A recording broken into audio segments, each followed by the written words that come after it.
খুব ভালোবাসি একজনকে। কদম ফুল হাতে দিয়ে বলেছিলাম, শ্রাবণ দিনের প্রথম কদম ফুল, শুভেচ্ছা অফুরান। সে রেগে গিয়ে বলল, এটা কেমন অসভ্যতা? আমি বললাম, কেন রাগ করছেন? আমি এই তুমুল বর্ষায় আপনাকে শুভেচ্ছা জানাতে পারি না?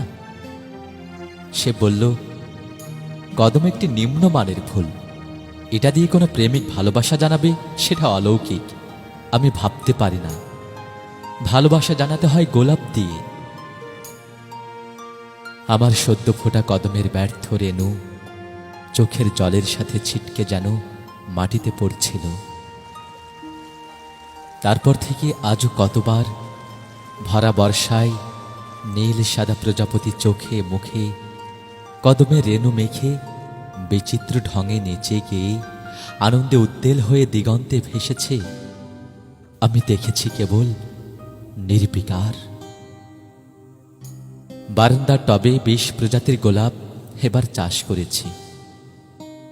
যদি তার দেখা কোনোদিন পাই, যদি গোলাপের ঘ্রাণে মন তার পাখনা মেলে, যদি হীনমন্যতার দামে জৌলুস আসে, যেন গোলাপ দিয়েই ভালোবাসে বলতে পারি তাকে। আমি তো জানি প্রজাপতি যায় বিচিত্র ফুলে, গোলাপ রানী হয়েও বৃথা যায় কি অন্য সকল ফুলের শৃঙ্গার?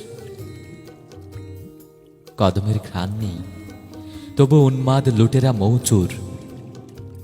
মাধুর্য নেই, কেবল বৃষ্টি ঠেকাতে বুক পেতে দাঁড়াতে। কদমের কি এমন প্রেম, কি এমন বিহ্বলতা এই জীবনের? কদমের ঘ্রাণ নেই, তাই ভালোবাসি আর বলা হলো না।